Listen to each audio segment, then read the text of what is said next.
ఈరోజు చలో అంకాపూర్ కార్యక్రమం తీసుకోవడం జరిగింది.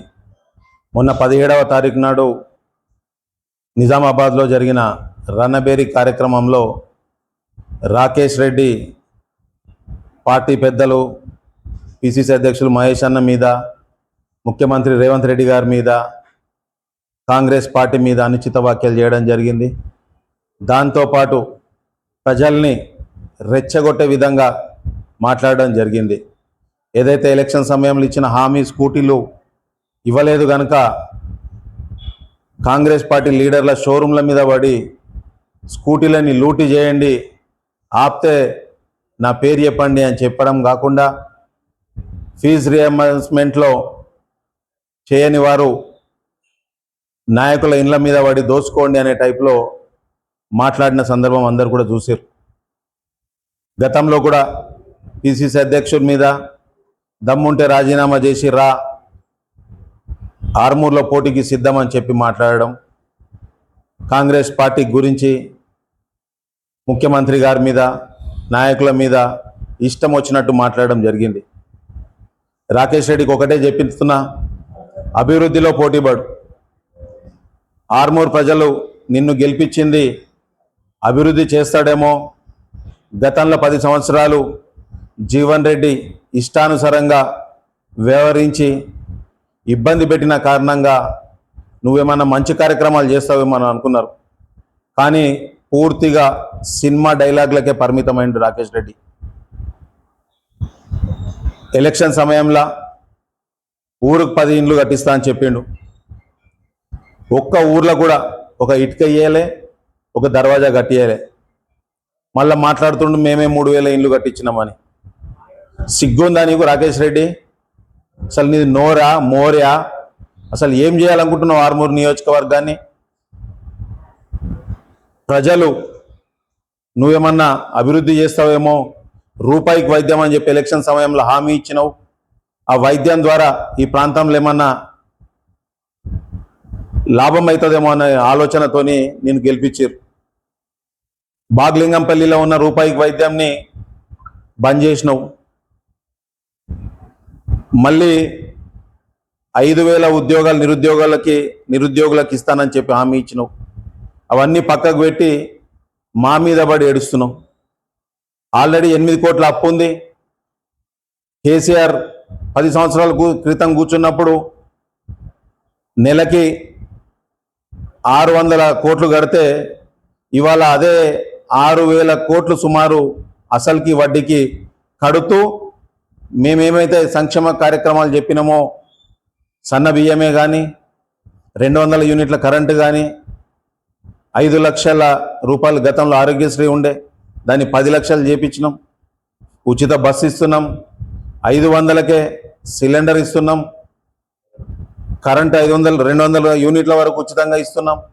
ఎన్నో కార్యక్రమాలు చేస్తుంటే ఓర్వలేక, నీ బాధ్యత కేంద్రంలో నీ ప్రభుత్వం ఉంది, కేంద్రం నుంచి నిధులు తీసుకురా, దాన్ని పక్కన పెట్టి మేము ఆల్రెడీ పలు దేశాల్లో ఎవరన్నా మరణిస్తే కార్మికులు వాళ్ళకి 5 లక్షల రూపాయలు ఎక్స్గ్రేషియా ఇస్తుంటే అది నేనే ఇస్తున్నా, నేను చేసుట్లనే తీసుకొచ్చినాం అని చెప్పి జబ్బలు ధరుస్తున్నాడు ఈ రాకేష్ రెడ్డి.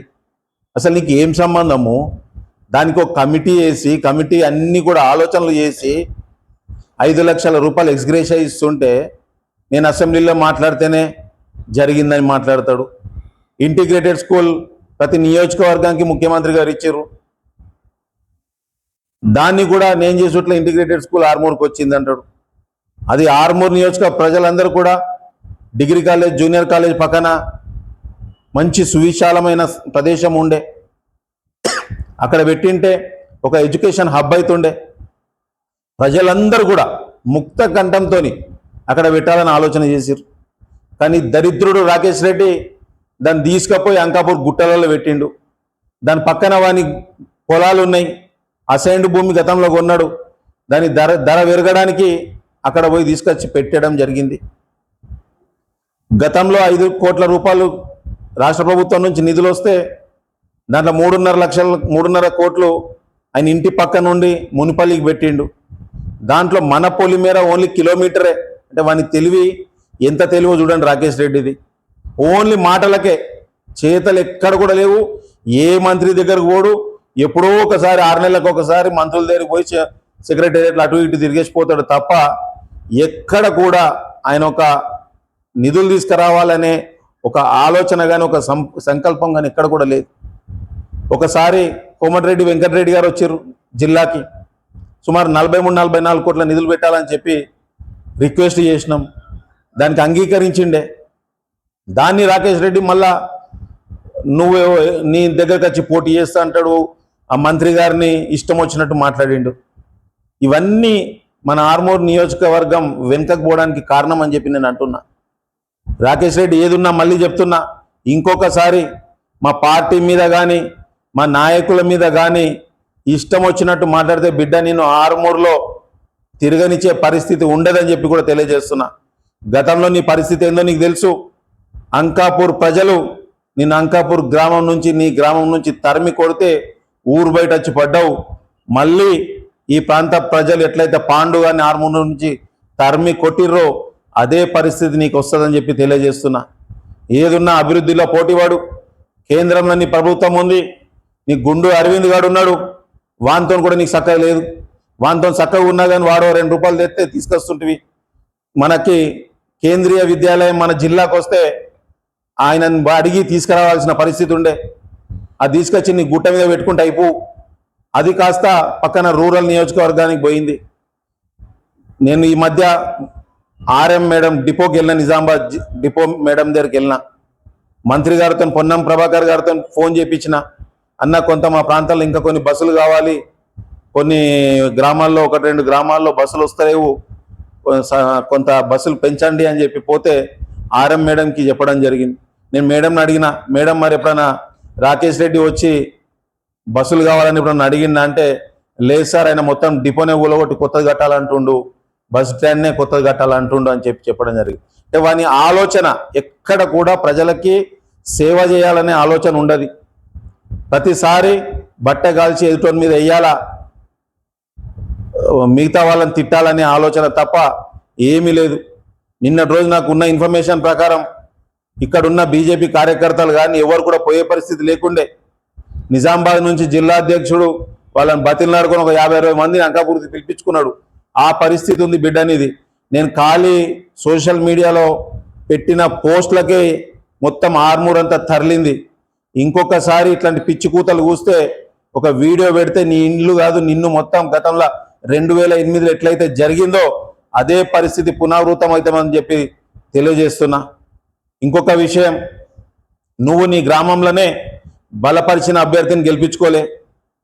నియోజకవర్గంలో 86 సర్పంచులు ఉంటే ముష్టి నువ్వు గెలిచింది 11 సర్పంచులు. నీ పరిస్థితి చూసుకో, మున్సిపల్లో 36లో నువ్వు గెలిచింది 7-8 గెలిచినావు. నువ్వు పోయి కొడంగల్లా నిలబడతా అంటావు, లేకపోతే మహేష్ అన్నని రమ్మంటావు. నేనే నీకు ఎక్కువరా నాయన, నువ్వు ఒక్కసారి పోటీ చేయి, నువ్వు దమ్ముంటే రాజీనామా చేయి. ఒకవేళ నేను గిట నీతో ఓడిపోతే రాజకీయ సన్యాసం పుచ్చుకుంటానని చెప్పి తెలియజేస్తున్నా. మళ్ళొక్కసారి మా గురించి మాట్లాడితే గతంలో జరిగిన విధంగానే నిన్ను గ్రామాలలో ఉరికిస్తారని చెప్పి కూడా హెచ్చరిస్తూ, మళ్ళొక్కసారి పిచ్చి కూతలు కూస్తే మాత్రం ఖబర్దార్ రాకేష్ రెడ్డి. జై కాంగ్రెస్.